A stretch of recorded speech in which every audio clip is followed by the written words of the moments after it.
బతికున్న తల్లిదండ్రులకు బుక్కెడు బోవ పెట్టేందుకు ఆలోచిస్తున్న ఈ రోజుల్లో మృత్యుంజయ తన పేరెంట్స్కి ఏకంగా విగ్రహాలు ప్రతిష్ఠించి దేవాలయం నిర్మించాడు ఒక కొడుకు.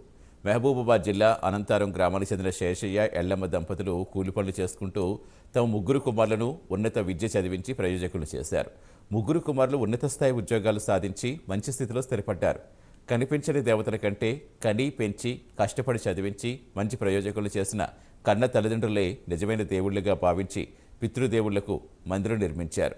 గ్రామంలో నిరుపేదలకు తల్లిదండ్రుల జ్ఞాపకార్థం ఆర్థిక సహాయంతో పాటుగా విద్యార్థులకు పుస్తకాలు, నోట్బుక్స్ అందిస్తున్నారు. మనం ఎంత పెద్ద స్థాయిలో ఉన్నా కనీ పెంచిన తల్లిదండ్రులు మరవరాదని, వారిని ఆదరించి గౌరవంగా చూసుకోవాలని వీరు చూపే మమకారం పలువురు గ్రామస్తులు అభినందిస్తున్నారు.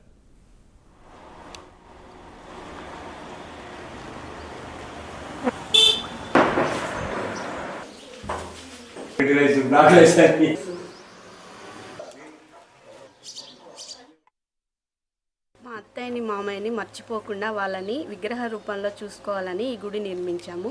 మా పిల్లలకి, ముందు తరాల వాళ్ళకి తల్లిదండ్రులను ఏ విధంగా ప్రేమించాలి, ఏ విధంగా చూసుకోవాలనే ఆలోచనతోని మేము ఈ గుడి నిర్మించడం జరిగింది. ప్రతి వాళ్ళ చనిపోయిన రోజు, సెర్మనీ రోజు ఇక్కడికి వచ్చి మా కుటుంబ సమేతంగా కొంచెం టైం స్పెండ్ చేస్తాం. మాకు చాలా ప్రశాంతంగా అనిపిస్తుంది. ఇక్కడ మా అత్తయ్య వర్ధంతి రోజు, ఫస్ట్ వర్ధంతికి స్కూల్ పిల్లలకి బ్యాగ్స్, బుక్స్, ఐడెంటిటీ కార్డులు ఇవ్వడం జరిగింది.